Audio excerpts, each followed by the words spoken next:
Hello everyone, I am M. Shruti, Assistant Professor from the Department of Pharmaceutical Analysis and Chemistry at Sri Shanmuga College of Pharmacy. Today I am going to present a topic in organic chemistry titled Reimer-Tiemann reactions. So in this presentation, we will briefly discuss the principle, mechanism and applications of the Reimer-Tiemann's reaction. So let us begin with the introduction of this reaction. It is a type of substitution reaction named after two chemists. So one is Karl Reimer and Ferdinand Tiemann. So these both chemists named the type of substitution reactions. So in this reaction, it is mainly used for the orthoformulation of phenols such as C6H5OH. So in this reaction, when phenol reacts with chloroform in the presence of a strong alkali. So as a result, the phenolic aldehydes are produced. So this Reimer-Tiemann reaction is an aromatic substitution reaction and it has a great industrial importance. So especially in the preparation of phenolic compounds. So in this reaction, it is mainly used for the production of phenolic aldehydes under the action of chloroform and caustic alkaline on phenol industries. This slide shows the Reimer-Tiemann reaction. So in this reaction, when phenol reacts with the chloroform in the presence of sodium hydroxide or potassium hydroxide, as a result, we get the hydroxyaldehydes are formed. So during this reaction, when phenol reacts with the chloroform under the alkaline conditions and the heat, the major products is formed. So the major product which is as salicylaldehyde and it has orthohydroxybenzaldehyde and the minor product called parahydroxybenzaldehyde and the minor product called parahydroxybenzaldehyde is also formed. So the Reimer-Tiemann reaction is mainly used for the introduction of the formyl group, so which is aldehyde group CHO into phenols. So especially at the ortho position. So this one is ortho position and minor products is present at the para position. So minor product is 4-hydroxybenzaldehyde and major product is salicylaldehyde. So once again I repeat, when phenol reacts with chloroform in the presence of an alkaline, sodium hydroxide or potassium hydroxide and heat, we get two products. So two major products and two products, one is major and one is minor products. So major products we get salicylaldehyde which is an ortho position of phenol and second one is 4-hydroxybenzaldehyde is this minor product in it has a para position at the phenol group.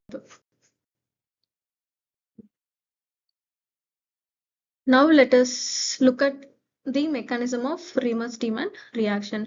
So this reaction follows a electrophilic substitution mechanism. So first the chloroform reacts with the hydroxide ion from the alkali solution. So first chloroform reacts with the hydroxide ion, so OH ions from the alkali solution. So during this step the chloroform loses a proton. So the chloroform loses the proton and forms a trichloromethyl ion. So trichloromethyl ion. Then this intermediate which is trichloromethyl ion undergoes alpha elimination, losing a chloride ion. So it losing the chloride ion. As a result, a highly reactive intermediate called dichlorocarbon is formed. So highly reactive intermediate called CCl2 which is dichlorocarbon is formed. So this dichlorocarbon acts as an electrophile in this reaction and later it reacts with the phenol ring to form a phenyl aldehyde product. So it reacts with the phenyl ring to form the phenyl aldehyde product. Now let us understand the detailed mechanism of Reimer-Tiemann reaction. So in this first step, the phenol reacts with sodium hydroxide. So phenol reacts with the sodium hydroxide and forms a sodium phenoxide ion. So phenoxide ion. So first step, phenol reacts with sodium hydroxide which is NaOH. to form a phenoxide ion. So phenoxide ion is formed. So next step, the chloroform. So next step, the chloroform in an alkaline medium. So chloroform in an alkaline medium produce a reactive intermediate called dichlorocarbon. So formed a dichlorocarbon. So next, the phenoxide ion attacks the dichlorocarbon. So the phenoxide ion attacks the dichlorocarbon, forming an intermediate called benzylidine dichloride. So benzylidine dichloride. So then this intermediate undergoes an hydrolysis. Then intermediate undergoes an hydrolysis in the presence of an water molecule. In the presence of an water molecule. During this hydrolysis, the chlorine atoms are replaced and the dihydroxy intermediate is formed. The chlorine, so the Cl2, the chlorine atoms are replaced and the dihydroxide intermediate is formed. So in this structure, the chlorine groups got replaced and the hydroxyl groups was attached. Dihydroxy intermediate is formed after the loss of the water molecule. So after the loss of the water molecule and further rearrangement, the compound is converted into an aldehyde group.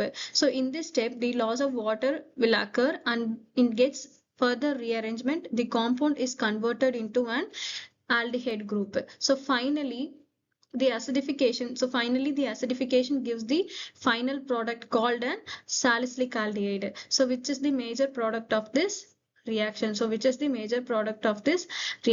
So once again I repeat, when phenol in this first step, when phenol reacts with the sodium hydroxide and forms a phenoxide ion. So next, the chloroform in an alkaline medium produces a reactive intermediate called dichlorocarbon. So this phenoxide ion attacks the dichlorocarbon, forming an intermediate called benzylidine dichloride. So this benzylidine dichloride undergoes an hydrolysis in the presence of water. So during this hydrolysis, the chlorine atoms are get replaced and the dihydroxy intermediate is formed. So after the loss of water and the rearrangement, the compound get converted into an aldehyde group. So finally, the acidification gives the final product called an salicylaldehyde, which is the major product of this reaction. So this is the mechanism involved in this reaction. So now let us look at the applications of Reimer-Tiemann reactions. So in this reaction, a small modification can produce a phenolic acid such as 2-hydroxybenzoic acid. So this is done by replacing chloroform with carbon tetrachloride. So CCl3, carbon tetrachloride in the reaction conditions. So this reaction is mainly used for the ortho formulation of phenols, where the formyl group is introduced at the ortho position of the phenol ring. So because of this property, the Reimer-Tiemann reaction is an important method for the synthesizing ortho-substituted phenolic compounds. Thank you so much for watching this video.